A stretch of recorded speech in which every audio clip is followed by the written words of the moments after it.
Nothing he is doing is surprising me.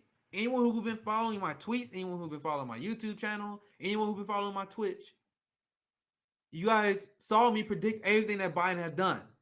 I told people, if you think you getting $2,000 checks because of the Georgia Senate race, you're an idiot. And people got mad at me for saying it. But did we get $2,000 stimulus checks? Did we get a public option? Did we get $15 minimum? We didn't get none of that. Because why would anyone believe a politician what he say while they trying to win the highest office on the planet? It doesn't make any sense to me. I thought we all knew that politicians lie for votes. I thought we knew that, but apparently not. Apparently people don't know that. You believe people believe the guy who was caught lying about being part of the civil rights movement. He was a segregationist and said he was part of the civil rights movement. He lied about being arrested with Nelson Mandela, Joe Biden I'm talking about. He's known as a plagiarizer. That's the guy you think is going to uphold campaign promises. What? How does that make sense? How does that make sense, guys? So I called it. I flagged it. I said Joe Biden's anti-black. I'm not going to support him because he's running to Trump's right. He ran to Trump's right on law enforcement and on foreign policy. And he wasn't even hiding it. It was during the debates where he said Trump is weak on crime. And he said Trump is actually wanting to defund the police. Why he want to fund the police more? He said Trump was weak on Russia. He criticized Trump for being weak on foreign policy. So he was running on Trump's right on a lot of these issues. And I was flagging that. I was covering that on my show. I was tweeting about that. I'm like, this is why I can't vote for this guy. Meanwhile, the weak Western left melted down and pretended that I was some sort of secret Trump supporter because I didn't want to support a guy who was doing the same policies that Donald Trump is. What's popping, my friends, my family? Welcome back. We have a fantastic Saturday edition of RBN for you. We already got super chat. Big shout out to my man, my friend Yep here. We get to the super chats later in the show. We get into the super chats later in the show. Keep them coming. Welcome to RBN. We have a lot to discuss. You guys see, I've been calling out the lies of Jim Crow Joe for quite some time. Jim Crow Joe strikes again. We're going to explain here very soon. The marijuana pardons that we called out last year here on RBN, once again, Biden not going through it. He was called out in the Hill for this. We're going to cover that here very soon. But first, I have to introduce my friend. Let me put the banner up. We got my good friend Kit from Harlan's Media, fantastic independent investigative journalist. You know, he run Harlan's Media. You guys killing the game. Always great to bring you on for a Saturday. A lot to talk about. What's up, kid? Well, first, again, I am so happy to see more independent journalists, citizen journalists, more commentators rise up. I've been asking for this since 2019, and I'm glad to see that RBN and its crew is holding the banner strong. I do urge other people to take that arduous march forward across the Rubicon. So it's always good to see that. And as always, we need to start speaking out, collaborating more, and supporting each other, especially in these challenging times where censorship is getting out of control. And again, it's great to be on your show. You guys are also killing it yourself. I mean, no, better yet, instead of killing it, you guys are owning it and also commanding it. And it's good to see that. So there you go. But I also want to give a shout out to the YouTube. Yep, X. Look, I did not win the goddamn lottery. I don't know who this person is in Illinois. I'm going to find out who it is, and I will strangle them within an inch of their life because, goddamn it, that's what someone been put on me. Yeah, I don't know what they're talking about, but I'm like, man, we can get to that later. Yeah, we will get to that later. I can thank Roger Meadows for this rumor. It's not true. God almighty, it ain't true. There you go. Now, to your point, which is a fantastic one, this is why I felt the need to start RBN. Like, we need to reclaim what it means to be a journalist back from the corporate propagandists. Because now they make it Simon Hurst broke a huge story exposing the United States involvement, the CIA involvement in bombing Nord Stream pipeline. And now they're trying to say, oh, well, he's just writing in a blog. He's not credentialed. The fucking legendary reporter who exposed Abu Ghraib and many other war crimes, they now trying to delegitimize as not a journalist because he don't have the MSNBC position. He doesn't have a CNN position. And that same day, I know you probably went through. I know I went through that as well. I was invited on the Hill for the first time where I destroyed Robbie on Venezuela when I first was invited, I saw a lot of people at the boutique left. They was like, "Oh my God, why are they inviting Nick on, Bree? What is Nick credentials? What is his record?" And you see how they use that to define people who can share information. So it's good that we're seeing more citizen journalists pop up because we need to put back on that. And then you want to add on that, Kit, and then we can. Yeah, I would like to add on it because here's the thing. What angers me when someone says to you, "What are your credentials?"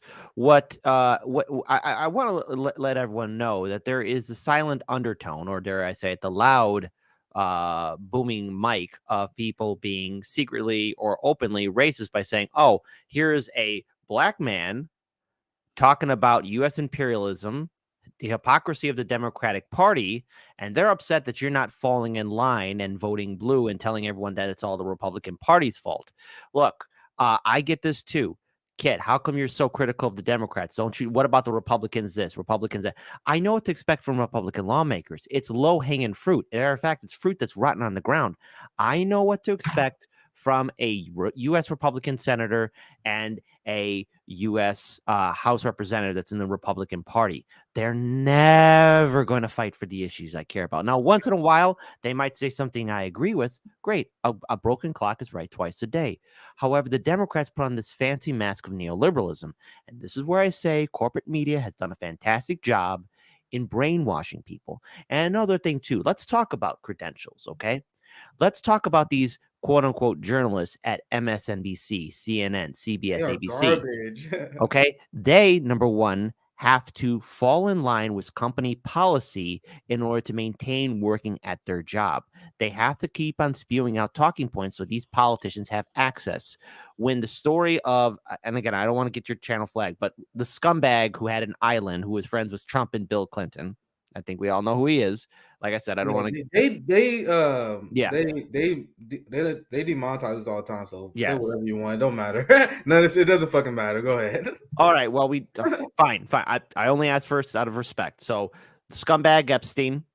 All right. ABC News had a story on him. But what did ABC do? They had to drop the story because they wanted to have an exclusive interview with Will and Kate so that they could speak to the new royal family. And because one of their royal uncles was associated with that scumbag, they had to drop the story. So I have to say, where's their journalistic integrity? Where's the integrity of these journalists that are supposed to hold those in power accountable? So when people come after you and say, "What are your credentials?" push them right the hell back. And everyone else should do the goddamn thing. You have nothing to apologize for because we don't have journalism here in the United States. We don't have it. We have corporations that control the media that have brainwashed Americans, the same corporations that control our two-party system. So as far as I'm concerned, if people don't like independent media, that's fine. But if you want to be lied to, okay, but then you're in an abusive relationship. So be brave, take off your sunglasses, and show us your shiner, okay? Be brave. Show me it. Show me. Come on, you're getting punched. You're being lied to. Your wallet's being emptied out. Your bank account's being hacked. Come on, be brave. Glenn Greenwald had a great quote about the media where he said, "No matter how much you hate the media, it's not enough. It's not enough. No matter how much you hate them, they are responsible for so much disinformation on ordinary people in the working class." You had Cy Hurst, who broke a major bombshell story with major geopolitical implications. I mean, after the Nord Stream pipeline incident happened, sanction the U.S. was trending in Germany because people were so upset, and it was obvious who did it. Now you had a journalist who have a lot of history of making groundbreaking stories, report on the United States engaging in terrorism on an ally state in order to cut off its energy dependence on a rival state. That's a giant story. And the mainstream media is ignoring it. All the MSNBC journalists, all the people in the New York Times are not curious about this story, kid. Well, see, the thing is, the reason why they're not curious about the story is, well, wait, no, hold on. Actually, it was brought up once on MSNBC, where I forget, there's a gentleman, he was wearing glasses, Caucasian. He was mentioning that the U.S. probably did a sabotage. If anyone knows his name, I'm sorry, but I think he was on MSNBC or ABC. He brought it up, and I remember covering it. And I said, well, that's the first and last time they're going to have him on air, because Yeah. he spoke out. And again, sorry if I'm forgetting his name, but it's a blank. It's coming up as a blank to me, and I wish I had his name. But You know it's a bombshell because if you look Yeah. at all the big liberal journalists or whatever, Yeah. none of them are tweeting about it. Like it's one of those things. They can't. They can't do it because they have to have the access. They were given their marching orders, and until they are done following orders, the Nuremberg defense, they're only following orders, which is the worst defense ever. They will not change. So expecting journalists to have integrity, especially when they're owned by a corporation, is a fool's wish. It's childlike mentality. Expect them never to do anything until the last minute. Always expect, again, independent free thinkers like the crew at RBN, Hardlands Media, Jimmy Dore, the crew at the Gray Zone, Mint Press News, Glenn Greenwald, and so many others to be speaking the truth. But we will be silenced, and the reason why we're being silenced is because we are correct, not right, correct on the assessment that we are in a neoliberal system that is ruled by oligarchs who have successfully undermined our democracy. And until we get money out of politics, until we abolish all these political parties, and until we're able to have all the states to have citizen ballot initiatives, nothing's going to fundamentally change. We cannot rely on a politician like Bernie to come out of the woodwork and help us out. Sabrina was correct. Bernie Sanders took the bus, drove the bus, and then left us in the middle of the goddamn desert. We can't be in the goddamn desert anymore. The only people that could save ourselves is ourselves. And that's a fact. Well said, kid. And speaking of journalism, why it's so important to support independent media, you have people who are considered credentialed, respected journalists who are nothing but sycophants to power. It's a cult of power. Biden is allowed to lie about campaign promises. I'm gonna show you guys an example of this because the media will heap praise on him.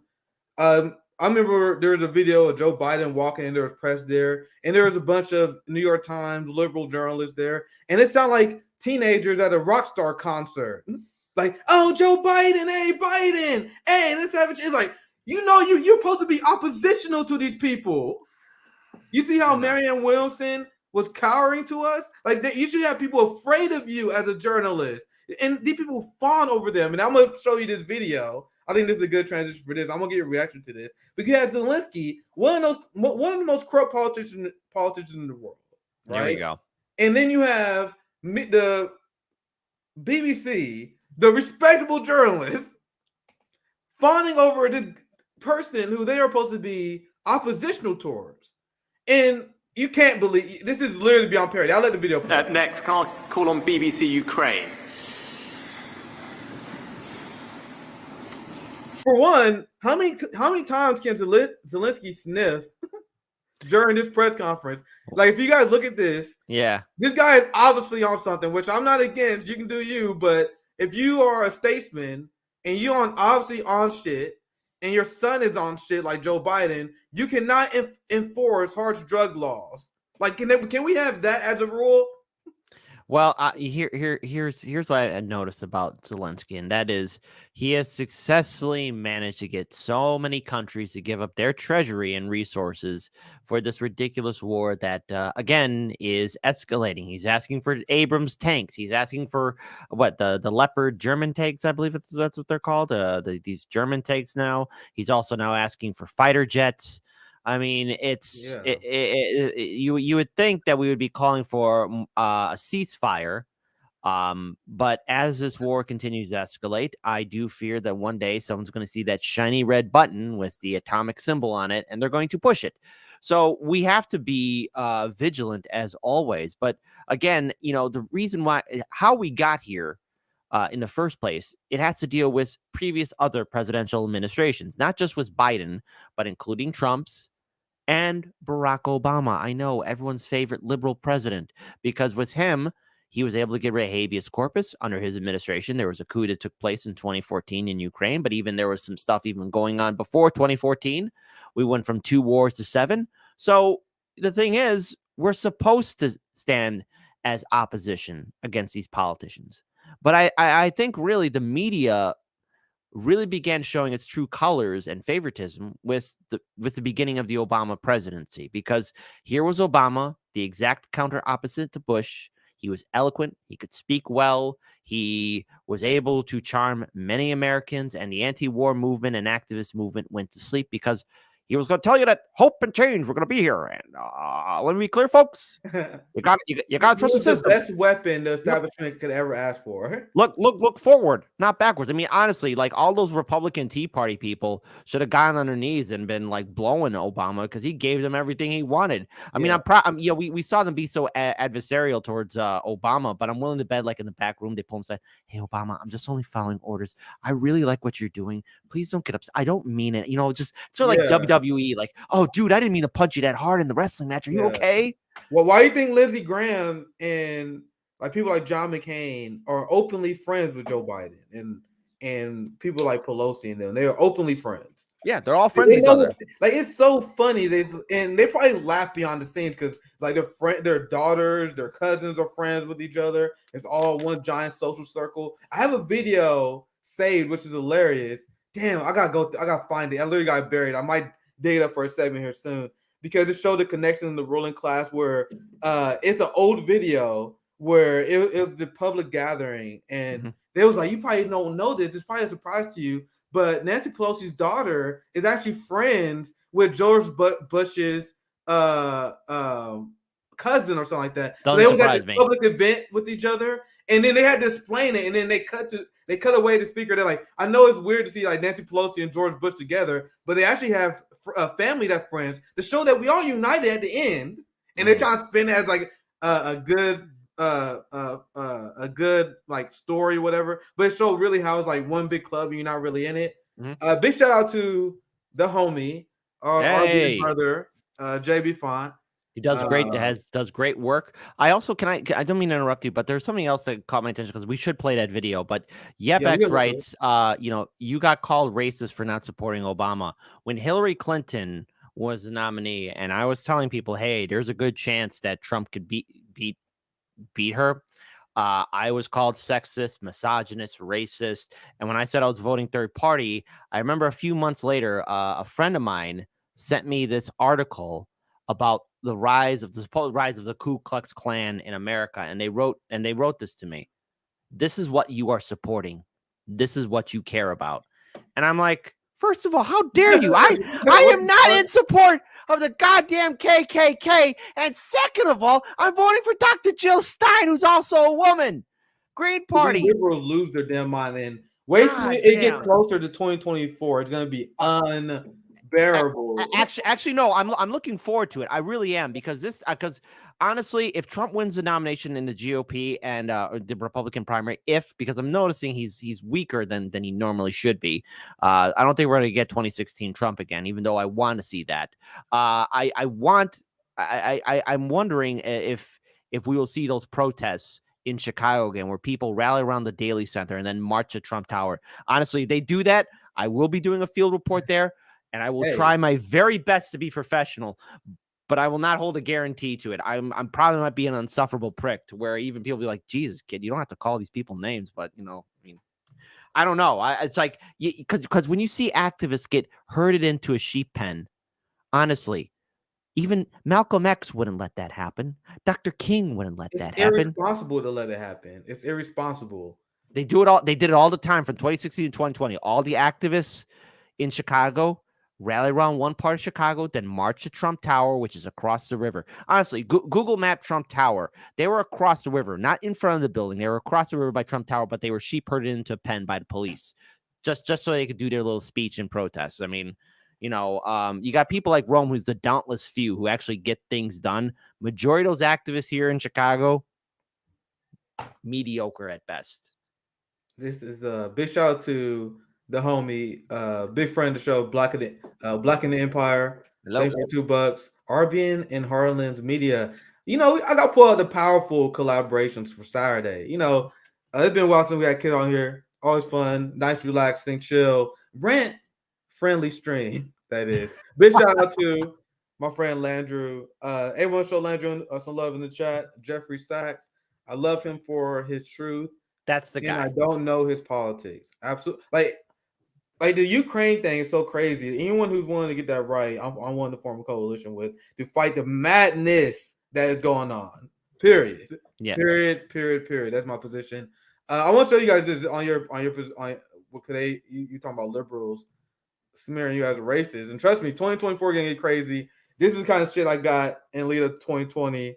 You had white liberal women calling me Uncle Tom's. I shared this before, but it's the classic.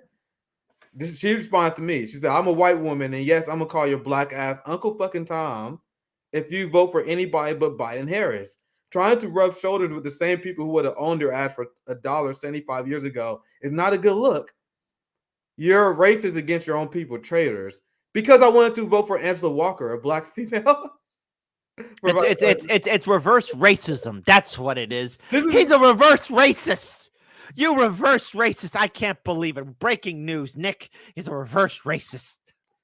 So this is the shit that I got. And I get it every 4 years. Every 4 years I get this shit. And then people wonder why I said, I told you, the most racist people are not the rednecks. I live in Missouri. They were all around me. It's these liberals, the white liberals who believe that I am obligated to support them politically because I owe them something. Oh, we helped free you from slavery. We gave you civil rights. You should be thankful for us. We give you a civilized society. If it wasn't for us liberals, you'd be living like a monkey in Africa. So you need to be thankful. Fuck you. Why you guys think I'm so adversarial to these people? Anyway, I just want to throw that in to add to your point. Yeah, I have zero respect for the vote blue no matter who crowd who will be melting down when Trump is back on social media and they see him on the debate stage. I am actually looking forward to 2024 because I'm wondering just how low those people, and yes, I mean those people will get. And I encourage it. In fact, I want to see just how pathetic how far they're going to fall. And I don't think we should be looking at it like dreading it. Let's embrace it. Let's show these people who they really are. They are their own worst enemy through their own words, and it will come back to haunt them. So there you go. That's why they hate when RBN do critical analysis of social democrats, because we mostly just play them what they say. Like we show them a mirror. This is who you guys are. There's a group called RBN, a group of black Marxists that is to your left, and we exposing people why you are frauds. And the people are like, RBN, stop talking about these people. Oh my God, RBN, why you guys being so toxic? Because I am exposing their clown-like behavior that is leading the working class off a cliff, because this shit matters to me. These people are part of the NATO left. They are for funding NATO in war. With that said, I'm going to transition to the story. You know, me and Kit, we can go all day. We can go all day. Yes, exactly. This is your show, Nick. I'm sorry. I didn't mean to go off the rails. We can go all day. This is how Saturdays are. I mean, that's how it goes. You know, all right, let's rage against the establishment. All right, here we go. Sometimes y'all look at the outline and say, fuck that. Sometimes you just say, fuck the outline. But anyway, let's watch this video. This is Zelensky. Here we go. Nothing's wrong with me. Yes. Surely nothing wrong with me. No, nothing's wrong. Constantly. Once again, my position on this is if you do whatever it takes for you to survive and go through this struggle that called mortality, right? But if that's your position, you better not have harsh drug laws, which is literally every single neoliberal state. The ruling class all have implemented harsh drug laws, and then they get high as a fucking kite every goddamn day. That's what pisses me off, right? But anyway, let's play this video. Next call on BBC Ukraine.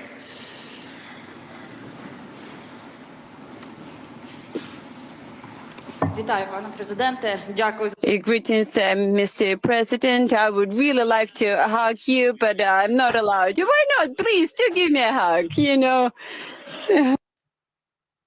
You guys hear that? Let me hug you. He's probably like, "Ooh, I'm so excited." What the fuck is this? Let's play that again. No, oh my God. Holy crap. Greetings, Mr. President. I would really like to hug you, but I'm not allowed. Why not? Please, do give me a hug, you know.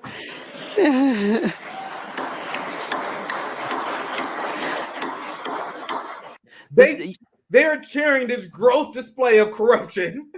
You would see this with Kim Jong-il, Kim Jong-un, like the North Korean, like the cult of personality, like, oh, there's the dear leader, let's go to him. And when the dear leader did pass away, like I think it was Kim Jong-il who passed away, everyone's like, there's his car, we must cry. Or either that they say the dear leader can bowl a perfect bowling game, 300, so there you go. Or whenever he plays golf, it's always a hole in one. It's like, get out of here. Get out of here with that. You know, hey, by the way, Zelensky seems to be having a bald spot there, so I guess he's not all that perfect. His handlers need to make him look better. That's me being petty. All right, I'm sorry, folks, but God damn it. Everything they say about the DPRK is true about the Western governments, and mostly a projection. A lot of those are overstated and exaggerated by the West, and that's usually just proven by when journalists go there and they're like, yeah, actually, there's actually debate and opposition here. It's mostly all lies, but with everything they say about the DPRK is observably true in the West, where you have journalists who look at Zelensky as some sort of God hero, and instead of being oppositional towards him, they are begging for a hug. And then when it happens, you had the Prime Minister of the UK here, this rich asshole, the richest prime minister ever. And then when that happened, the media was like, oh my God, isn't it neat that we got the richest prime minister ever? Oh no, we are in the oligarchy. Isn't this great? You know what? Illinois knows about it all too well, because in 2018, we had the most expensive governor's race in U.S. history at the time, and we traded one billionaire for another, and his name is J.B. Pritzker, which I have to say, J.B., I'm really embarrassed that you're doing worse than Senator Elizabeth Warren when you're lined up to be a potential 2024 Democratic nominee. I mean, like the fact you're behind Warren, it's pathetic. Come on, you could have bought more votes, buddy. What's wrong with you? Yeah, who knows with that? But that's a good analysis of the corporate media. But I want to get back to Biden, because the reason why we're so critical of the Zelensky regime and this new partnership with the United States trying to force other countries to NATO so they can benefit from weapon sales. That's what it's all about. It's all about money. It's all about geopolitical power. It's not about caring about the Ukrainian people, right?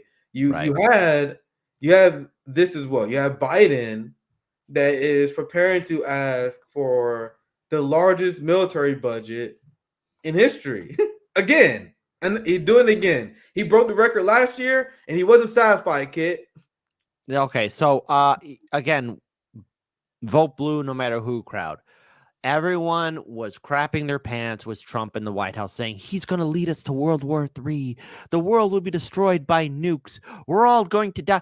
Yet here is Joe Biden leading us away into further madness.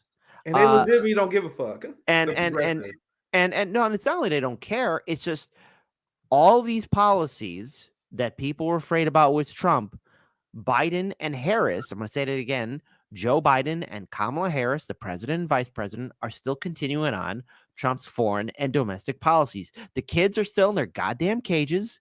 Our infrastructure is crumbling, and we're still pumping billions and billions into the military-industrial complex and so much more.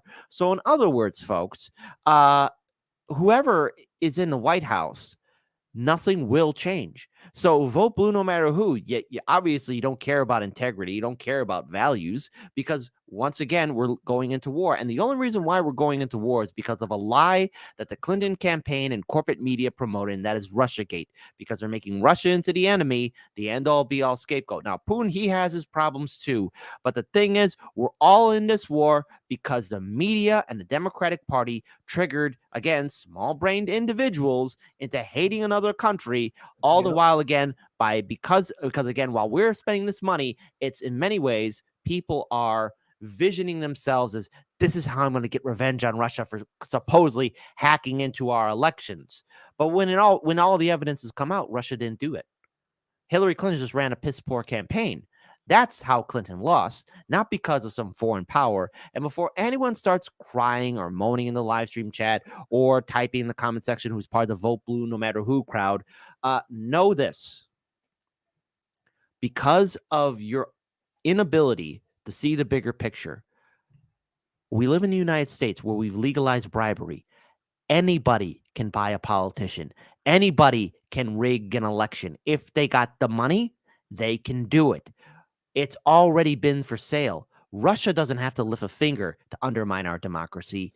The United States Supreme Court, the U.S. Senate, the U.S. House of Representatives did it themselves. Your favorite politician who's a Democrat is more than happy to take money, just like they're more than happy to do insider trading. Just so all of you know this, before the war took place, before the initial invasion of the Russian tanks into Ukraine, you had U.S. senators and U.S. House Representatives buying and selling their shares in stocks that were related to the military-industrial complex. And in 2022, they made a killing. So that means they were given insider information in regards to what was going to happen with the stocks, and also insider information that tanks were just driving along to the Ukraine border. So that means these politicians did have a chance to say, wait, oh no, there's a war going to happen. We need to call for diplomatic talks. We need to really hold this presidential administration accountable. No, they didn't. What they thought about was the bottom line and dollars. Democratic and Republican politicians. They chose not peace, but profits and war and blood. So if you vote Democrat or Republican, you're voting for sociopaths. You're voting for people that will kill you. And you're voting for people that will abuse you. So stop being a puppet. Be brave. Take off your sunglasses. It's such an epidemic that they it's funny that I think I want to make sure I'm right. I think Matt Gaetz introduced this. Am I wrong here? I want to double check. Make sure I'm not wrong. Okay, oh no, Josh Hawley. I apologize. Josh Hawley, my senator, introduced the new Pelosi bill that's to stop insider trading. And like Nancy Pelosi is like the most blatant example of this. Right when they announced that they was going to have a hearing to look at Google monopoly, literally weeks before that, Nancy Pelosi sold her stocks into Google. It's like, you're doing it right and open, you see now, hag. Well, her husband is more than happy to hammer the insider deals. I mean, sorry, oops. Oh, that was mean of me. Hold on, let me just take a step back. But he was hammering in all the details. I mean, God damn it. Well, I mean, hey, at least he's never caught with his pants down. Oops. God damn it, I'm so mean. I'm so mean. You can never be mean enough to the Pelosi's. You can never be mean enough to Nancy Pelosi, to King Jeffries, to Dianne Feinstein, to Jim Clyburn, to Joe Biden. You literally cannot be mean enough to these people. The body count. Look at how liberals talk about Putin. They talk about Putin, they bring up Hitler all the time. Well, they have to, because he's their cartoon villain right now. See, Trump was their villain.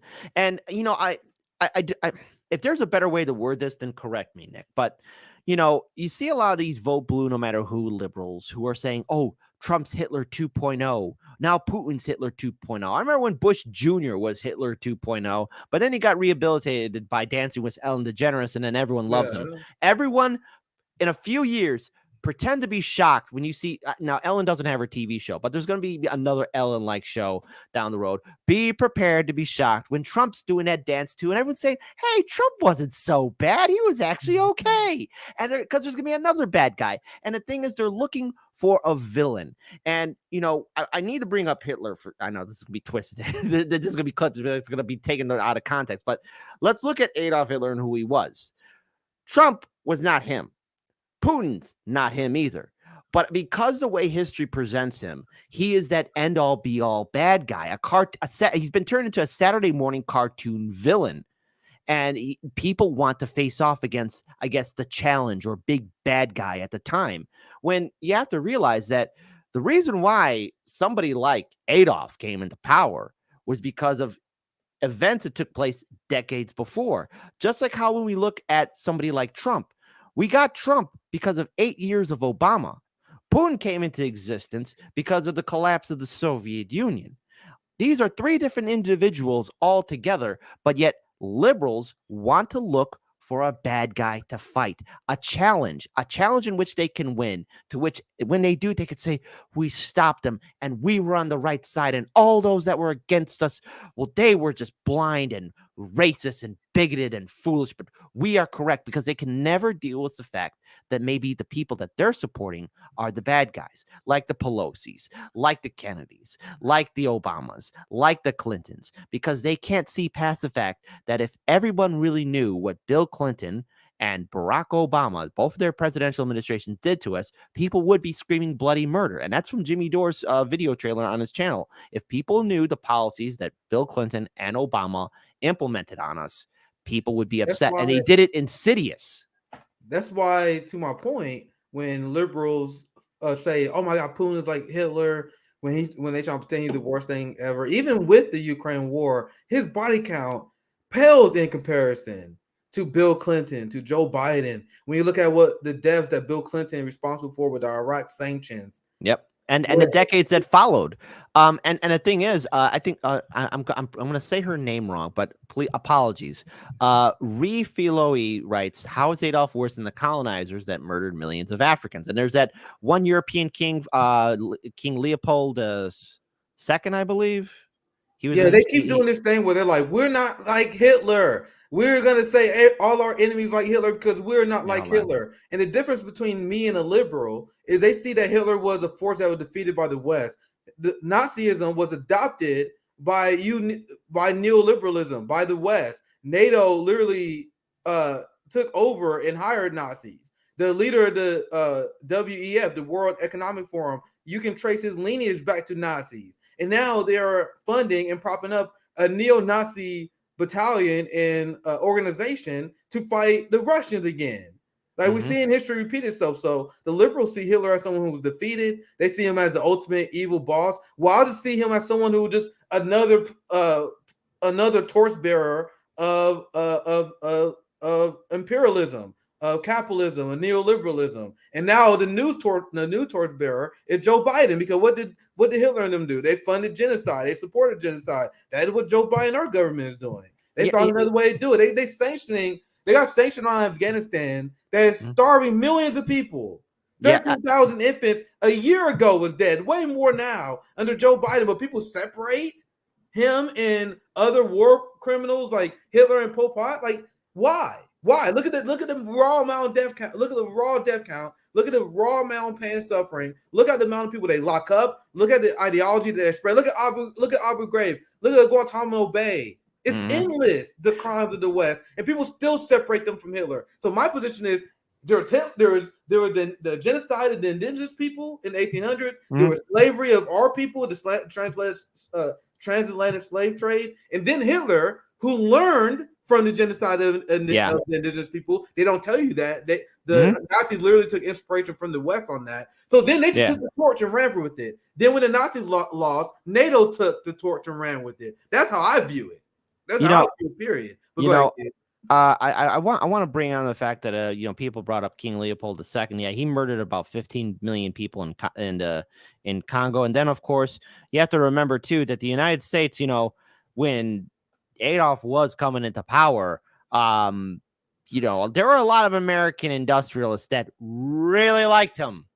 A lot of industries like Henry Ford, Ford and General Motors, and of course, how could we forget everyone's favorite cartoonist, Mr. Walt Disney? Which, by the way, folks, always, whenever Disney makes content, I always look at it with a raised eyebrow, because Disney has this image of family friendly and it's always nice and kind and everything's great. But honestly, if Walt Disney was brought back from the dead and he saw the way his parks, he would say this: "You let who in my park now?" Because that's who Walt Disney was. That man was seriously freaking racist. Without a shadow of a doubt. He look around like, no. I look and look at some of the videos that it's the earlier live action content that he helped produce, like Song of the South. Man was very pro-Confederate. I mean, Song of the South. horrifically racist. Horrifically racist. Don't, and people say cancel or delete it. No, leave it up there. People should know just how just what was allowed to get made back in the day. It was a pretty pro slavery, and seriously, it'll be uncomfortable to watch, but you're like, oh, Disney, Mr. Walt approves of it. You know, I just want to bring this up here too. There was a Marine named Smedley Butler, who is perhaps the most unsung hero in American history, because during the Second World War, or at least before the United States got involved, there were a couple of industrialists that wanted to do a coup against the Roosevelt administration. And to be clear here, there's a lot of problems with FDR. No politician is a saint, but they were trying to do it, and they were going to have Smedley Butler be their strongman. And Smedley Butler went before the U.S. Congress and the Roosevelt administration, like, hey, guys, heads up. This is going to happen. And they're like, okay, slap on the wrist to the bad guys. And there's Smedley Butler like, what? Dudes. Hey, I mean, these aren't his exact words, precisely, but he was more on a stage shock, like, oh, you're going to let them walk away after what I just told you? Because it's all interconnected. We really never, at this point, I wonder when we really did have a republic, and what did it truly look like? Was there any point where there was representation or things that could get done? Now, of course, there were things getting done, but people had to sacrifice through blood, sweat, and tears.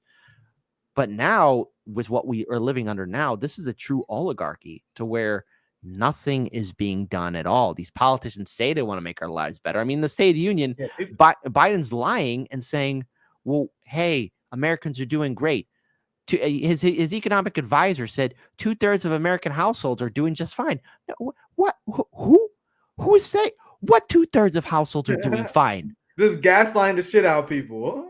I never heard of it. I never heard of this. I mean, did you hear? Did you find out that 4 out of 10 Americans are not getting health care, me included, because they can't afford it? And like that number alone shuts down all your bullshit red blue liberal spin nonsense where you guys are pretending the economy is great. Oh my God, we created all these new jobs, and then you have Bernie and AOC going along with it. And we covered this. AOC was called on Rachel Maddow to do PR for Joe Biden, and she's like, yeah, Joe Biden do a lot of great stuff. Healthcare policies, housing policy, economic policy. Very vague because you can't really point to anything where he improved the quality of life. You got millions going homeless. 4 out of 10 can't afford health care. You got 60% of Americans living paycheck to paycheck. Like, it's literally ridiculous. The low bar that capitalists set. You have 1 out of 5 children that live in poverty, with the poverty numbers as ridiculous as they are. Imagine you live in Chicago, right? Imagine Chicago, you are a single mother with 2 kids. They say in this society, you are out of poverty if you make more than $23,000. Okay, first of all, as a Chicago resident, I just want again, folks, you can look this up yourselves, but Chicago has been described as a hyper-segregated city. I mean, it's enough to make even Jim Crow himself say, hey, you're going too far.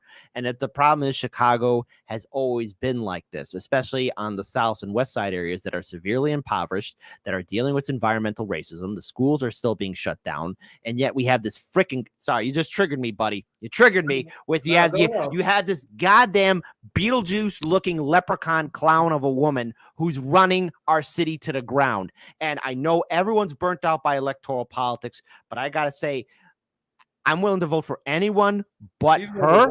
She is, and she hides behind identity politics, being a black woman, being a lesbian. She hides behind it, but yet she is completely thin-skinned. She is completely prideful. She has continued on with Rahm Emanuel's policies. There's still lead in our drinking water. The south and west side neighborhoods are still being gentrified. The schools are being shut down still, and not to mention the mental health facilities are not being opened fully to what they should be at. And she's allowing police corruption and police brutality to still take freaking place. Go ahead. Go ahead. Because there was a young boy who was shot in the back. Now, he was running. He did have a gun. He dropped it, but he was running away. He was scared. All right. A kid got in over his head. Officer shot him in the back. He died. All right. He was armed. He was defenseless at this point. But when the video came out, our oh so fantastic freaking mayor When asked about what she saw in the video, she said, I don't know what I really saw. You saw a young boy get shot in the back, God damn it. And yet here she is selling our city to corporations. There's going to be a freaking goddamn NASCAR race in the city, not in an arena, but in the city. And the thing is, the deal that she's written with goddamn NASCAR is that we're going to be paying for most of it. So that means all the garbage, all the waste, all that crap is going to be impacting a very public green space here in the downtown area of Chicago. And yet this woman keeps on acting like a goddamn clown. She doesn't care about the people of Chicago. She hides behind identity politics. She's quickly able to capitalize on anything the Democratic Party gives her. She's put a bad name to our city. And systematically, Black communities and Latino communities on the South and West Side neighborhoods are systematically being displaced and torn down. There is no relief and no support coming from our mayor. And sorry, she does weaponize identity politics. And it's not only that, she is an example of what I've been railing against. This new liberal strategy of having Black mayors wreak havoc and destroy our community. Like, they're the worst. These are the reason why I focus my attention on the Democratic Party, because it's not Marjorie Taylor Greene governing my community, kid. It's Quentin Lucas, our Black mayor, who sold us out to real estate development companies in the KCPD, one of the worst police departments in the country. Yeah. Sold us out straight up. And then you have Andre Dickens in Atlanta, who's selling out Black people to Cop City. You have Eric Adams, who waging a war against the Black community by funding the police more, going to war against the homeless, implementing regressive economic policies. Like, you got Black mayors all over this country waging havoc on our community, and no one else is talking about it. Like, I'm like, and you call out your mayor because you live there, right? But even like in general progressive media, there's not the attention on these Black mayors who are unbelievably corrupt.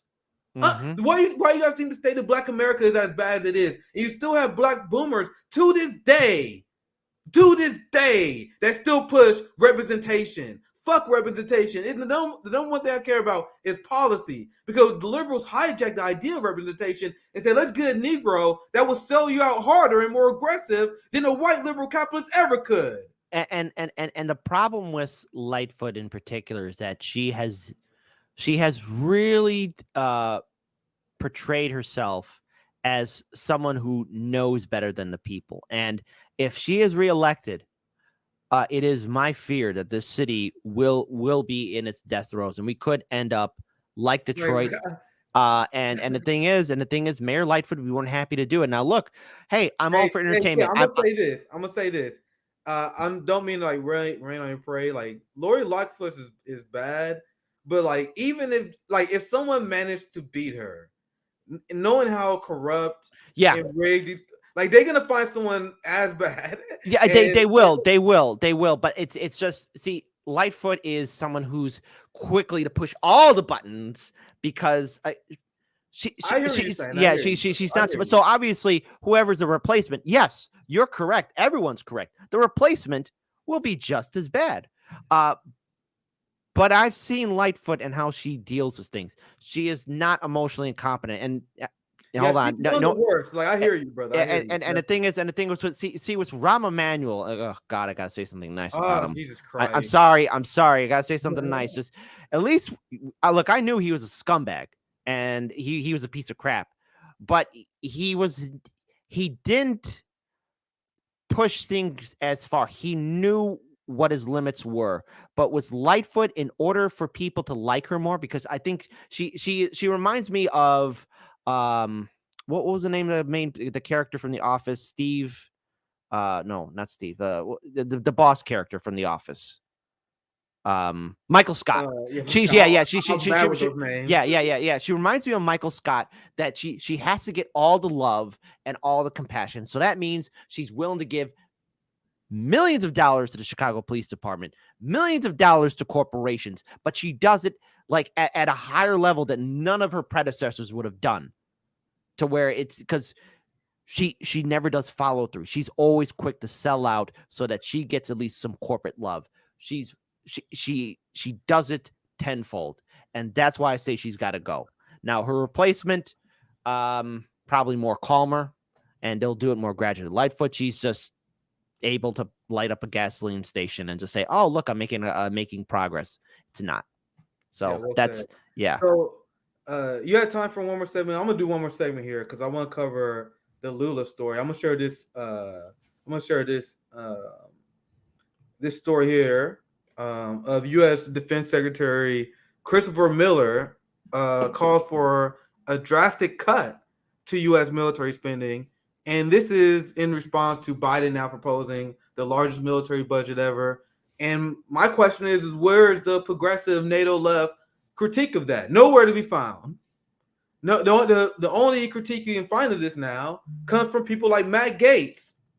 Matt Gaetz and the right, who is allowed to criticize the establishment on this because they are viewed as the bad guys. So I'm gonna share this. I want to get your thoughts on this, and now move on to the Lula part. What are your thoughts on the fact that the progressive NATO left allow people like Matt Gaetz and the right to hijack this issue that is obvious and easy to get right? So you have Lula, who now Bernie Sanders and AOC in the squad is using for PR. And Lula, being a statesman, and the criticism of him is his willingness to work with people on the right and centrist. His vice president is very moderate, so he wants to work with more moderate people to accomplish his geopolitical agenda. So Lula posted with Bernie Sanders, AOC in the squad on social media. Now it's a big deal because they're like, oh my God, Lula and Bernie. Like, you guys could not be further apart. Because Lula just went to Biden, looked at him straight in his face, this is our next segment, and said, I do not support what you're doing. Meanwhile, Bernie Sanders, AOC and the squad, is all in. And they are complicit with the military-industrial complex boom. But what you're saying, I want your takes on this before I move on to the Lula part. Well, here's the thing. When AOC and Bernie start, praising people or holding them up, know this. They're only doing that to kind of build up hype for themselves and build strong connections with their audience or their most diehard sycophants, because they're going to say, like, see, we got something planned too. We're here too. See, we're cool. We can get things done. We just need you to convince more poor people to vote Democrat. And then maybe kind of sort of we can get things done. And maybe Nancy and Chuck Schumer and Biden will let us sit at the big table. But the thing is, Bernie he had his chance. He could have done good things. He could have actually gone further. But see, he's afraid of being remembered as Ralph Nader or Ross Perot or anyone else as being they the love person their comfortable social position. Yeah. Well. And the thing is, look, Bernie built himself a brand. His name is recognizable. And he still has people that are still dumb enough to give him money. The reason why Marianne Williamson wants money too. Yeah, well, Marianne Williamson is a goddamn guru saying, here, self-help. Let me tell you how to do things and everything else. But yet, when asked serious questions, she crumbled at RBN. Okay, when asked, but first hard interview, never had a hard interview. Yeah, and the thing is, the other thing too is when she is being interviewed by other channels, other people, she's given these nice, comfortable softball questions. She's not Bernie Sanders 2.0. There's AOC, there's Pramila Jayapal. Like they're all doing that. God damn it, Lula! Why, man? Why are you doing this, bro? Oh, God damn! No, not him. He's a simp. God damn it! God damn it! Did he make his announcement yet that he's going to run for Dianne Feinstein's seat yet? Who, by the way, folks, if you're unaware about Dianne Feinstein, she is in the next election. She will be 91 years old. Okay, 91 freaking years old. 91 years old.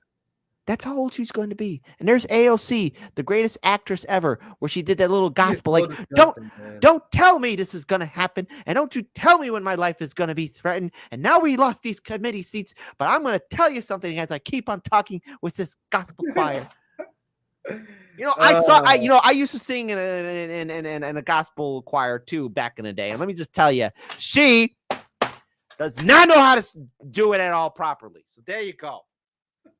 A little Wikipedia fact, because when I was in elementary school, I was part of a little gospel choir. So there you go. So this is the annoying a theater that all politicians do that will always annoy me. Like, politicians no matter what, will always annoy me. I'm glad that Lula is calling out the Ukraine proxy war, but this shit is cringe. But this is shit that politicians have to do. If you want to be a statesman, you gotta get along with AOC and Bernie Sanders, which is why this is why relying on politicians is never the end goal for us. But with that said, I'm glad that Lula calling out the Ukraine stuff. But man, this shit is cringe. Like Ro Khanna is a neocon. These people stand against everything that you represent, Lula, whether you know it or not. Ro Khanna has a raging hard-on hate boner against China. He can't stand China, but Lula wants to build with China. But Lula can't bring these. Well, he has. up. Well, he has to kiss the imperial eagle of Rome. I mean, the United States, because let's face it, we are the empire. And the thing is, there are other nations that are empires too. But eventually, all systems do collapse. You know, for the audience, obviously, all of you watching, you know, if you ever get the chance to have some time, you know, maybe an hour or 2 hours to yourself, if you have the chance, I would recommend watching Fall of Civilization podcast. There's like a couple episodes I deeply recommend. The Bronze Age collapse, where again you're seeing a failure of systems, and that's what we're seeing too with our supply chains and our economic system, a failure and things collapsing and fall apart. And it happened in the Bronze Age, and it led to the downfall of many empires and kingdoms. Check out the video also on the fall of Byzantium, the Byzantine Empire. I mean, again, it's what I fear is in store for us. We won't end up like Western Rome. We'll end up like Eastern Rome, where it's a slow, stagnant death, where we're still holding on to past glories and great fame, but yet we still keep on crumbling and falling apart. And whatever made us great is now in the past. That's what's going to happen to us if we as citizens don't step up, because the way these politicians are representing us, it's showing the world that we, the American people, supposedly support these actions, these sanctions, these genocides, these wars. Because here's the thing that might trigger a lot of people who are diehard Democratic voters or diehard Republican voters. There's somebody like you in Iraq right now. There's somebody like you in Ukraine. There's somebody like you in Russia. There's somebody like you somewhere around the world who's afraid, concerned, has hopes and dreams. They're just like you. That person's probably just like you there. And yet here we are, our sycophant politicians who are in their 80s and 90s, who lived in an era of America that's long since gone, dictating policies in which are in support of war, corruption, and abuse. We got to show the world that we are not like this, because the way the government's representing us, it is showing that maybe we are complicit to this. And unfortunately, we are, because again, corporate media did a good job in getting the American people to be silent, to be obedient, and to be complacent to the policies that are being implemented, both foreign and domestic, upon us. Powerfully said, my friend K. I want to show this video. Last two receipts, and then I'll get to super chats, and then we'll get out of here. So if you enjoy the stream, please like, share, subscribe. I have a link to the Patreon description if you enjoy these conversations. Mm-hmm. I got a lot of great, very interesting announcements coming soon. Not gonna spoil anything yet. And I'm talking about like big action in terms of mutual aid, worker strikes, like this. A lot of stuff that's going on in the background. RBN, like 2023 is here. We're about to hit the ground running. So if you want to help us grow, like once again, it's gonna come this next month. I got a big announcement coming. Big announcement. Very good. I can't wait to hear it. Yeah, it's gonna be a big. It's gonna be a big deal. I'm very excited about it. So I can't spoil it yet. I can't be a professional. So I'm very excited. A lot of news coming up. Please support the channel. Support the Patreon. Also Venmo. All that stuff I got in the description. We get super chats here soon. I'm gonna show you guys the good part of what Lula did. That Bernie stuff and Ro Khanna. That rubs me the wrong way. He has to kiss the ring, unfortunately. Yeah, and I told you these people are politicians. Like I praise Lula on his stances on geopolitical politics. I praise him for his leadership on BRICS and how he want to expand that, and how he calling out these Western media people to their face. Like he called out the German chancellor or president or whatever. He called out to his face and saying, "Yo, we are a nation of peace. We will not support this war. You guys should not be asking us to support this war." And then he calls out the history, and he played chess with these people. He said, "Yeah, I condemn Russian Putin. Okay, I condemned it, whatever. But what about what you guys are doing? So I know I've seen people, and I'm not mad if you criticize him for saying this, because he's a politician. Criticize him because he said he condemns the Russian invasion in order to take that off the chess table, because you don't want to hear liberals say that. So you're like, okay, I condemn the Russian invasion, but what about Zelensky? What about NATO? And as a statesman, I think that's a pretty good way to go about it. That's just me personally. So let's play this video, and this is a little bit long video, but I think it's very interesting. Let's go check it out. Hopefully I don't have to read too much of it. I may just we see, because we're getting near the end here. I'm gonna turn my camera off. The reason I'm doing that is just because I got a lot of stuff going on in the background too with my roommates. So I'm still here though. Let's play this video. Oh, god damn it. Let me fix the audio here. There we go. So let's play this. And this I saw this bitch out to Glenn Greenwald. He said Lula, echoing Brazil's long-standing role as a neutral country with a suburb diplomatic corps that fostered diplomacy, tells CNN Christine, who is that? I don't know. Christiane Amanpour. She 3.2 million. A while ago, she actually had a series on sex. That's Christiane Amanpour. Christiane Amanpour. Christine. There you go. Well, she got 3.2 million followers, so apparently it's working for her. But yeah. Well, she's a corporate stooge, because she was the one who also dismissed the Hunter Biden laptop story too. She's like, no, I don't have to do that job. And when asked, like, well, you're a journalist, like, I know how to do my job. So let's watch. I'm gonna take this off. I'll read along, because I think Lula speaks in Portuguese, if I remember. I watched about 2 minutes of this, and it was really good. So let's watch it, and then I got one more receipt, and then we get near wrapping this up. About democracy, Mr. President, and it looks like you're going to come up against President Biden on a key defense of the United States of democracy around the world, and that is Ukraine. You do not believe, I don't think, in the Western support for Ukraine's defense, and you have said it many times. Look how excited Lula is to take this question. He's like, yeah. It's like a game of Yu-Gi-Oh, where it's like, you finally fell for my trap card. Bernie Sanders, AOC, Marianne Wilson hates talking about this issue. They can't stand it. Meanwhile, Lula like, yeah, motherfucker, I'm not for this. Wait, ask me about it.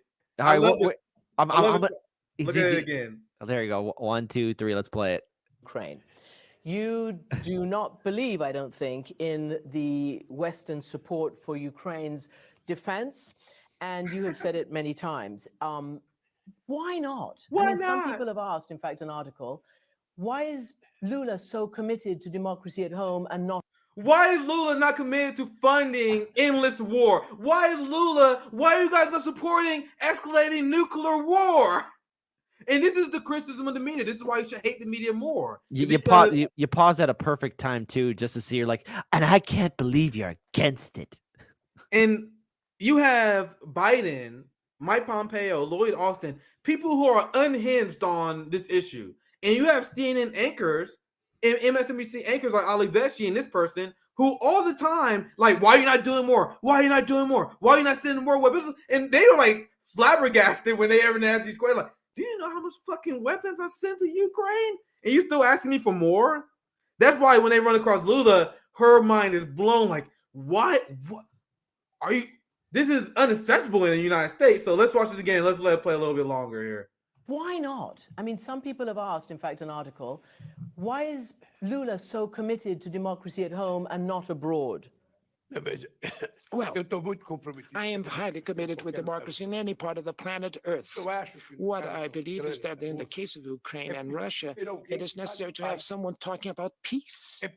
It's necessary that we should build up interlocutors to talk with the different parties that are in confrontation. That's my thesis. Thank you. We need to find interlocutors that could sit with President Putin and show to him the mistake that he made to invade the territorial integrity of the Ukrainian territory. And we have to show to Ukraine that they have to talk more so that we can avoid this war. We have to stop the war.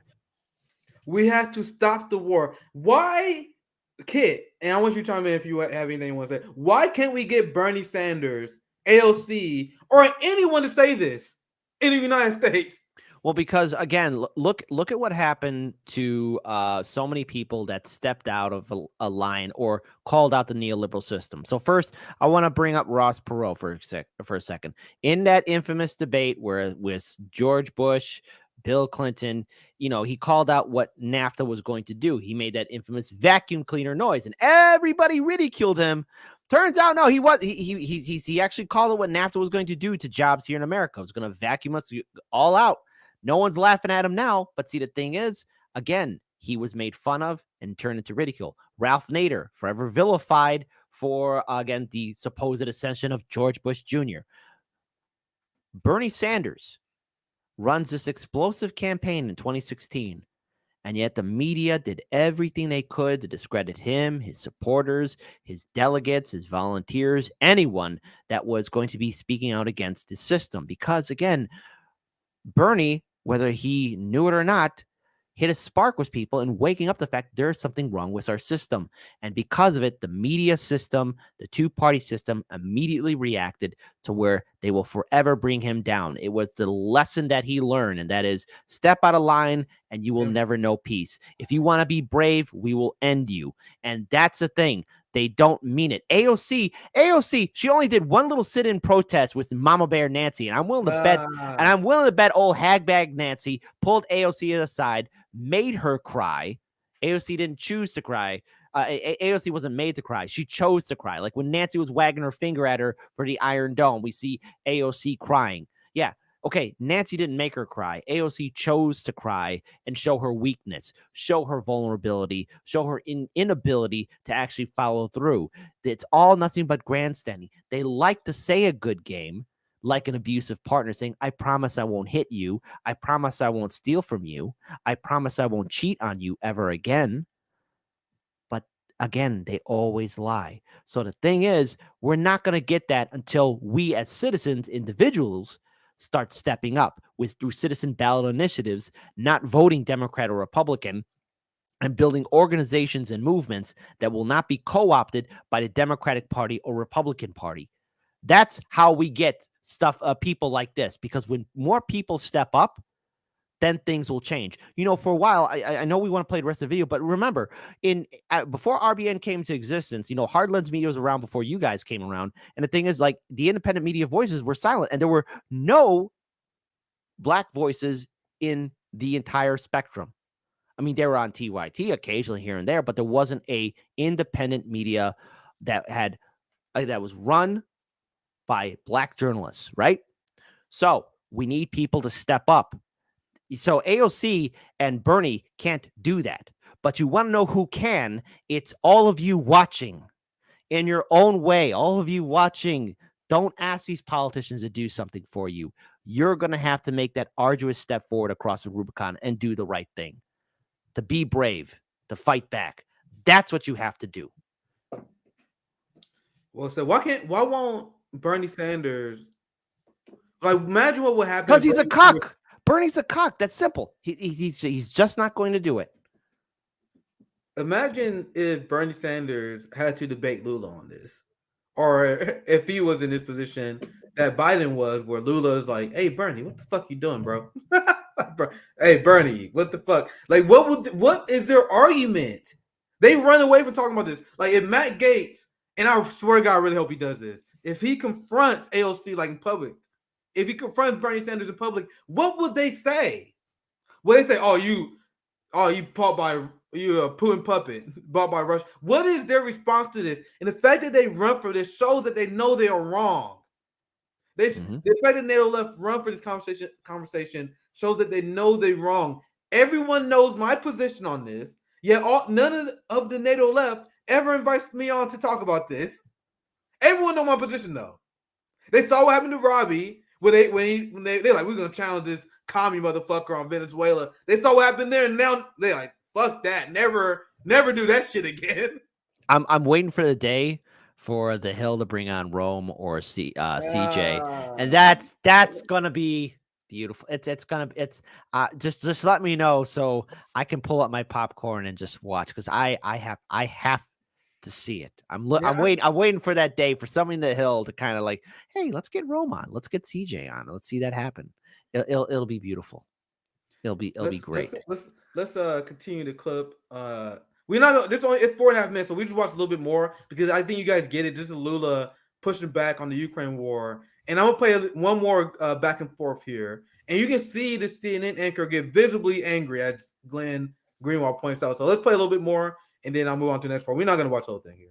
And so why I'm going to talk with President Biden, I don't know what he's going to say to me, but what I want to say to him is the following. It is necessary to build a set of countries to negotiate peace. But you have those countries, the BRICS, you're one of them.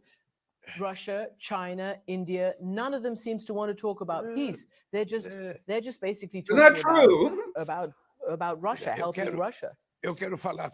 Well, yeah, I want to talk about peace. I want to talk about peace with Putin. I want to talk about peace with President Biden. I want to talk about peace with Xi Jinping. I want to talk about peace with India, with Indonesia. I want to talk to peace with everybody because for me, and that's a good point. Because Lula's like, why are you talking about one country? Why not just peace in general? Because why is this Western journalist so critical of quote unquote China and Iran not seeking peace, but not critical of Boris Johnson literally breaking up peace deals? You had the Israeli former Prime Minister Naftali Bennett who explained how the United States and the West and the UK blocked the peace agreement that they were working on in Jerusalem. Why is there no criticism of that?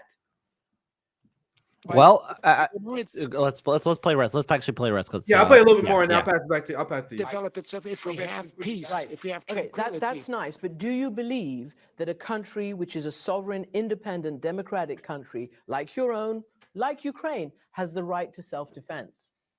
Ukraine is not a sovereign country, by the way.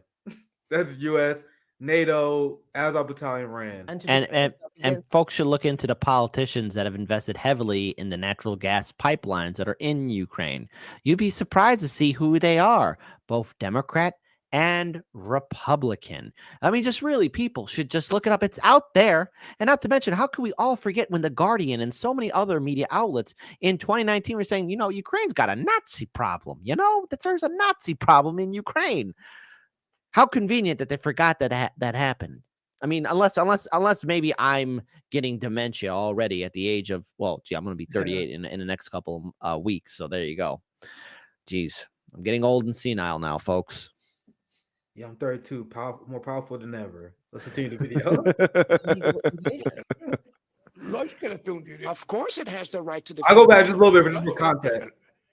Of course it has the right to defend itself. Of course it has that right, because the invasion wasn't a mistake on the part of Russia.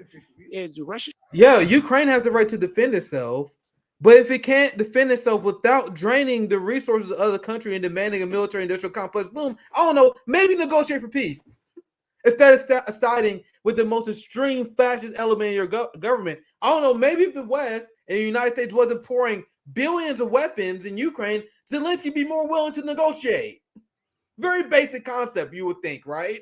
Precisely. We have done that, and after all, it was part of the UN Security Council, and so this was not discussed at the UN Security Council. So what I want to say is the following: what have been mistaken is already done. The mistake was already done. Now we have to find people to fix the mistake, to fix the error that was made. I know that Brazil doesn't have that international political clout to promote that in this perverse rationale of conflicts in the world, but I can say to you that I will dedicate a lot of my time to find a way, a road for someone to start talking about peace. I was with the German Chancellor a week ago. And he asked you to send his leopards to Ukraine, and you said no. No, it's not the tanks. It was ammunition. Okay, or ammunition. It was. I didn't want to send, because if I sent to him, Lula eating her up. Yeah, so Lula eating her alive. That's why he was so excited. As soon as she started asking these questions, he was like, "Can't wait." Again, just history doesn't repeat itself, but it sure does rhyme. And the thing is, I remember reading books and watching, documentaries on, the U.S. involvement in Afghanistan, sending tanks and ammunition and guns to the Mujahideen. Shout out to the brave Mujahideen who are fighting bravely in Afghanistan. That's in I think Rambo 3 or something.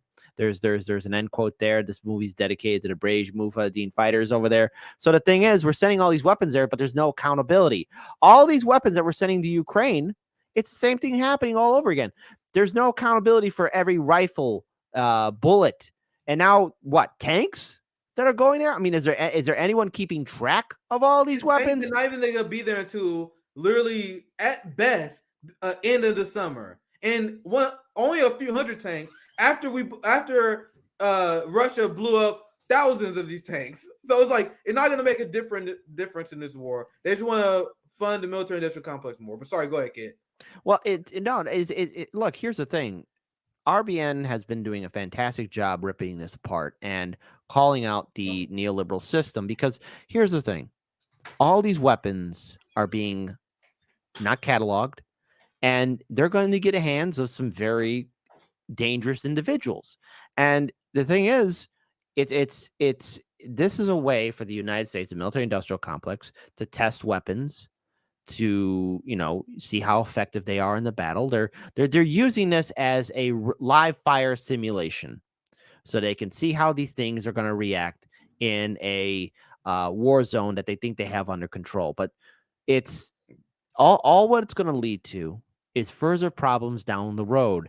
I'm waiting for the day, and I hope I'm wrong. God, I want to be wrong about this, but I'm waiting for the day when we see there's like 10 U.S. Abrams tanks missing. There's 10 German tanks missing. Like, how the hell do you misplace a goddamn tank? That's why they that's don't the size of do weapon audits. That's why they don't do. You have the right wing that's saying we need to audit weapons going to Ukraine, and meanwhile, progressives in the left is like, no, we shouldn't audit weapons of mass destruction.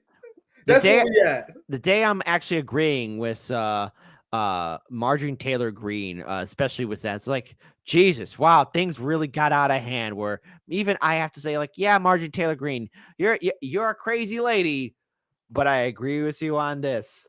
Now I'm gonna drink myself to death because that's what's happening, because Marjorie Taylor Greene is horrible on so many other issues, but Jesus, the fact that AOC and Bernie Sanders are just all on board with this says how far the progressive movement has fallen. And see, Ryan Reagan says, what a big bad mansplainer Lula is. He was mansplaining anti-war to a woman. How dare he, that racist bigot. If Marianne Williamson thought I was mansplaining her on the two-state solution, she lucky that we didn't get a chance to talk about Ukraine. I mean, then she really would have been upset, because I always saw her cringe-worthy answer with Jordan. Can you imagine? Like, she would have been. She would have been. Okay, so here's the thing with Marianne Williamson. Everyone's hyping her up. And correct me if I'm wrong. Is Breaking Point's trying to hype her up too, or Crystal and Kyle loves Marianne. Okay, all right. No post. There's zero posts showing Marianne Williamson that's anywhere near the top of the Democratic primary, but they're trying to manufacture consent to make Marianne Williamson a thing because she's their friend, I guess. All right, I want everyone just to go back in time for a second. Just bear with me. I know we're running short on time here, folks, but I just wanted to say, just go back in time. Look at Marianne Williamson's campaign. Was there anything monumental about it? It was mediocre. It was miserable. It didn't even make an impact at all. It's this whole idea of hyping her up. What has she been doing the last 4 years? And now she's worse. Now she's worse because now there's a war that she's on the wrong side of, because her campaign failed before the Ukraine conflict. So she can just put down, oh, I'm for orbs, I'm for peace, I'm for love. Now there's this big conflict that you're wrong on. So good luck. Good luck. You're going to dethrone Biden when you don't even have a legitimate criticism of his foreign policy? Well, the thing is, like, again, if there is to be criticism of Biden, it means, well, all the Democrats, because again, all the Democrats that are going to be running potentially in a primary, they can't be critical of Biden because they were all on board with him for 2020. All of them fully endorsed everything that Biden is doing. They all cucked out, they all bent over backwards and kissed the Biden ring.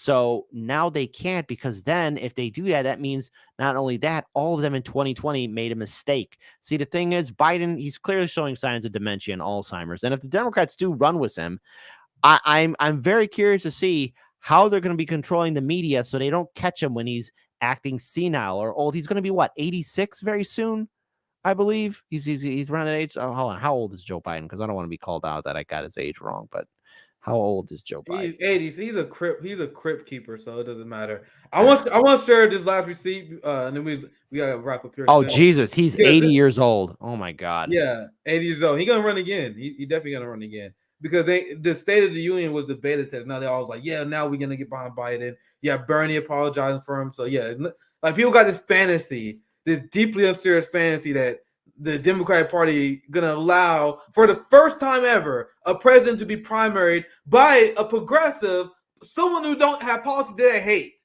That establishment gonna allow that to happen. No.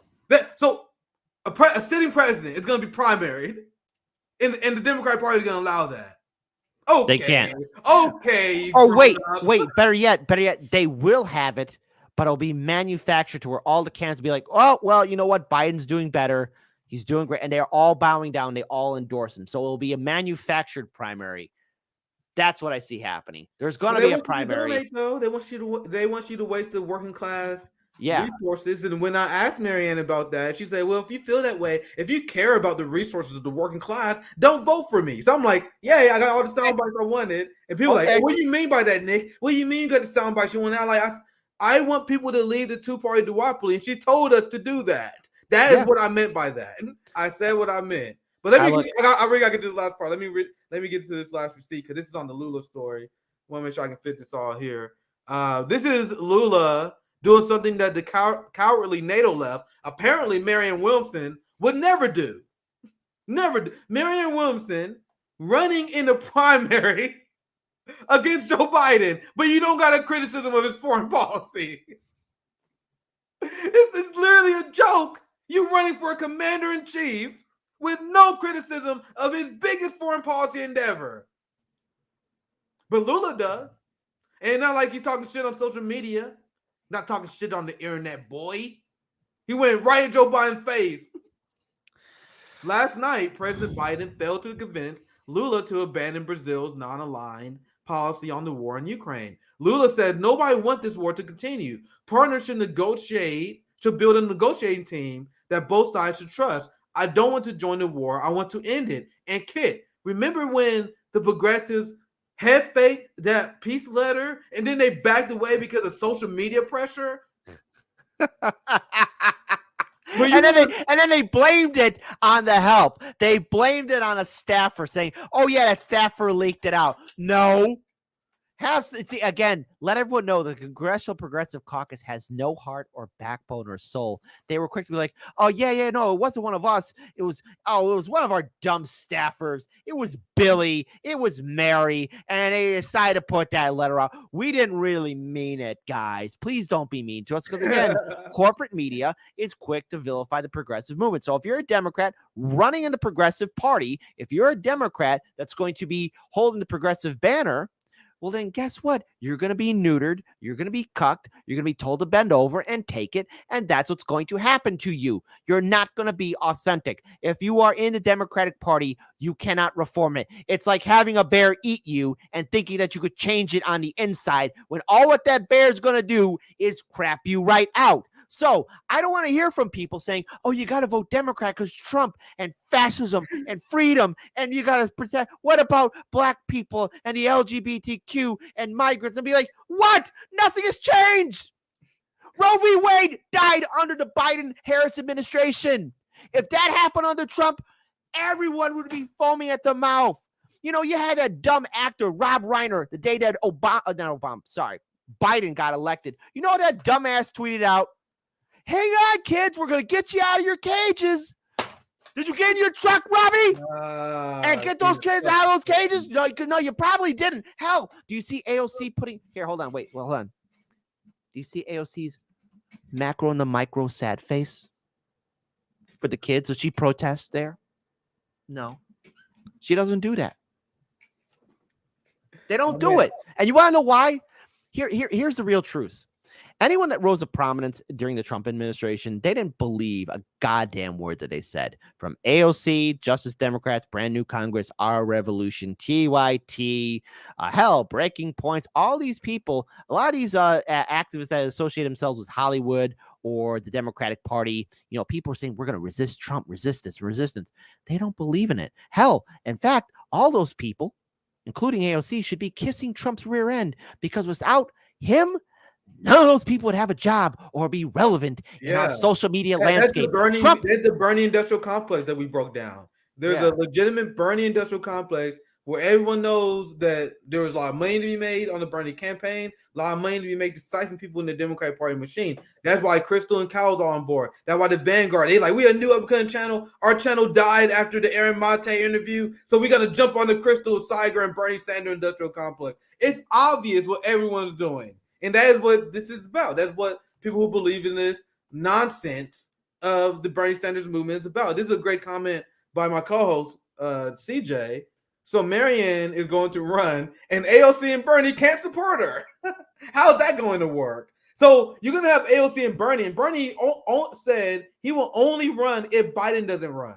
So you're going to have Bernie like, yo, we can't divide our movement. We can't weaken the presidency. We can what if we weaken our candidate and then Trump wins? That's what people are going to say if there's a progressive primary challenger. They're going to look at you. They're going to say, hey, Marianne Williamson, hey, Nina Turner, whoever, you are the reason why Trump is going to win if you run. And what's going to happen? They're going to crumble. You think they're going to – Marianne Williamson, who can't handle an interview with a college dropout. I'm a college dropout. She can't handle an interview with me, but she can handle the massive wave of establishment people that are going to go attack her for running against the president, including people like AOC and Bernie Sanders who won't have her side. That is the story that Crystal, Cal, the Vanguard, TYT is trying to tell you guys. And RBN is considered toxic because we're trying to wake people up from it, right? Any last words? Go ahead. Here's the thing, folks. Look, obviously to Nick's point, and he's correct on this, 2024 will be dreadful, but I would say embrace it. Embrace it for the crap show that it will be. And this is the point where all of you need to empower yourselves, because the whole point of Hard Lens Media, RBN, and everyone else in the independent media political circle that's doing these shows, doing these content, doing these interviews, it's to inform and enlighten you so that all of you can get the truth. But more importantly, so that all of you can investigate it for yourselves and come to your own conclusions. Because we're telling you that you're being lied to by the neoliberal system. We're telling you that your politicians don't care about you. And now it's your social responsibility to do whatever good you can in your community. And that means stepping up in whichever which way it can be, whether setting up an organization or activist group to help your community out, fighting for citizen ballot initiatives, or whatever which way you can. Because the thing is, outlets like TYT or corporate media or Breaking Points, they want to tell you, hey, vote Democrat, or they're telling you to grow up and be mature. You don't deserve to be talked down to by corporate media or anyone else that has that coveted blue check mark. You are an individual, have your own thoughts and your own opinions, and you don't owe anyone a goddamn apology. So when 2024 comes around, everyone just pretend to be shocked and just go ahead, roll along with it. I want you to be that son of a gun that's going to be looking people in the eye and tell them, hey, I'm not going to be part of the two-party system. I'm not going to apologize. You don't like how I think or feel? Well, then at least I'm not a sucker and a servant and part of an abusive relationship. Because when somebody gives me a crap sandwich and a turd salad, I'm going to make the intelligent choice to leave that restaurant and go somewhere where I'm going to get a nice ribeye steak with a sweet potato, some other sides, and a nice glass of wine.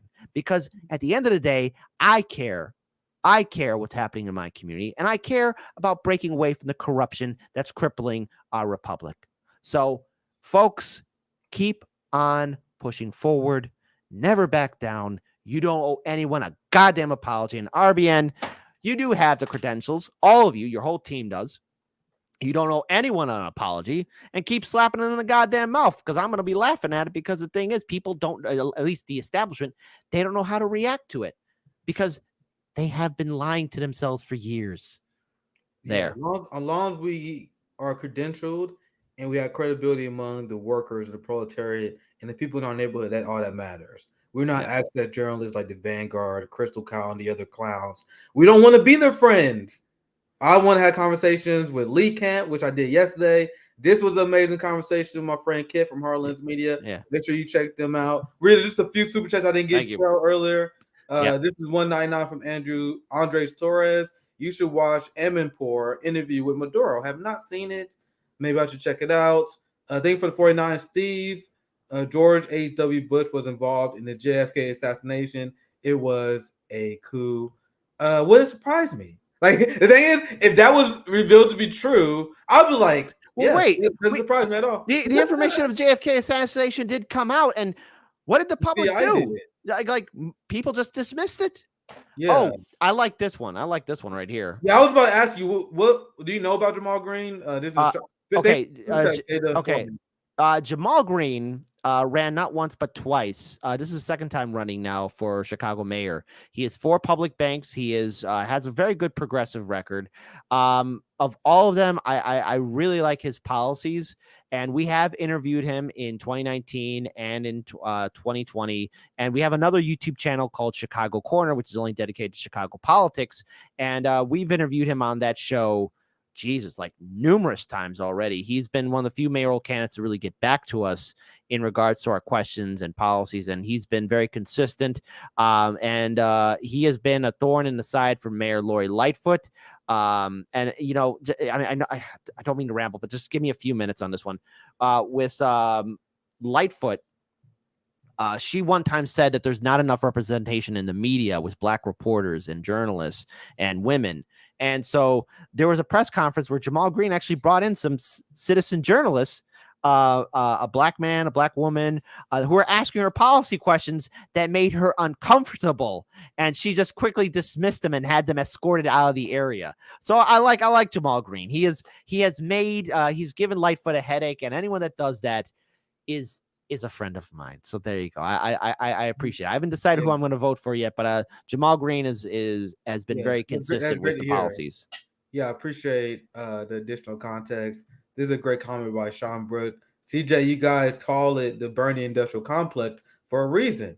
She can take donations, start a podcast, write another book. That's why she told me, that's why she gave the worst answer ever when I asked point blank, why should working class people invest in this failed strategy again? She said, don't vote for me if you believe in that. Because it's not in her vested interest as a politician to tell people not to donate for her, even though she knows I have a point. The boutique left knows I have a point. We don't have finite resources. So we are going to get more involved into the worker organization movements. There are mutual aid that we're going to continue to push this year. Why should your $5 go to Marianne Williamson instead of worker strike funds? People like Crystal Ball said that she feels optimistic because the future of the workers movement. If you feel optimistic about the future of the workers movement, why not go all in on that? Why are you wasting and siphoning resources that should go to that into a failed doom campaign? This is a question that RBN will never get an answer to. I'm going to keep asking. They never will answer. So I think that's it. I think I got all. If I miss any super chats, I always say this is not a slight. I'm a lone producer. It's me and Kit. Where can they find you? This is always a great conversation. We gotta do this again soon. Like it's absolutely. I do apologize for my rants because sometimes I do go off on the rails. So I'm very sorry. I got to get you back on my show too. If you're free this week, I would love to have you on as a guest. Yeah, for sure. So let's get that done right away too. So first and foremost, Hardlands Media, we're live every Monday through Friday at 4 p.m. Central Standard Time on YouTube, Odyssey, Rockfin, Rumble, and Twitch. We do appreciate anyone that could consider being a patron supporter. Yes, we are going to be setting up a call-in. Give us time. I am a lone producer right now, and technically we are trying to find a new studio home at the moment. So if you can, please consider being a patron supporter. If not, enjoy the show and share our content on social media. And I urge everyone that supports RBN, Hardlands Media, or any other independent media network, please double check and triple check that you are still subscribed. The censorship is all too real. And I should have brought this up. I'm so sorry. But again, Hardlands Media, live every Monday through Friday at 4 p.m. Central Standard Time. Hardlands Media. So real quick, the censorship is real. Take, for example, the situation with Eliza Blue. If you look past the drama, this person managed to get in contact with the direct heads of Twitter and YouTube legal to take down videos of 18 content creators that were calling her out for her hypocrisy because she said that she was a victim of sex trafficking, and she wasn't. She lied about the whole thing. She was in even a World Star Hip Hop video a while back. If you're ever interested, Nick, I could tell you a little bit more details on it. But the amount of abuse that she implemented and into silencing people is frightening, because she talked to YouTube and Twitter directly, and right now it's all falling apart on her because everyone's calling her out for the liar that she is. But I was more concerned the fact that she could call somebody up on YouTube and Twitter and say, lock them out of their account, demonetize them, do all of that. That is an abuse of power. The censorship is getting worse, and there are some crazy people out there. So please, everyone, double check you're still subscribed to Hard Lens, RBN, etc. Yeah, I get told we get people unsubscribed all the time from our channel. Still can't stop us from growing. Still can't stop us. With that said, thank you for joining us, kid. We're gonna do this again. This is super fun. Absolutely. Make sure you guys support the Patreon. I'll pop you out. Thank you for your time once again, kid. Support the Patreon if you want to help us continue to grow. Like, share the stream. But go off today. Will be good. I mean, we got Volkanovski versus Islam. Let's go. That's a giant fight tonight. Kansas City in the Super Bowl tomorrow. This is a good weekend. Just had Kickabello on Harlan Media. I know you guys are gonna like the video. I know this video was entertaining for you guys. So great weekend. I appreciate you guys for watching. Much love and solidarity to everyone. Make sure you guys show love to your neighbors. Support mutual aid. Much love to the RBN family. We out. Peace out.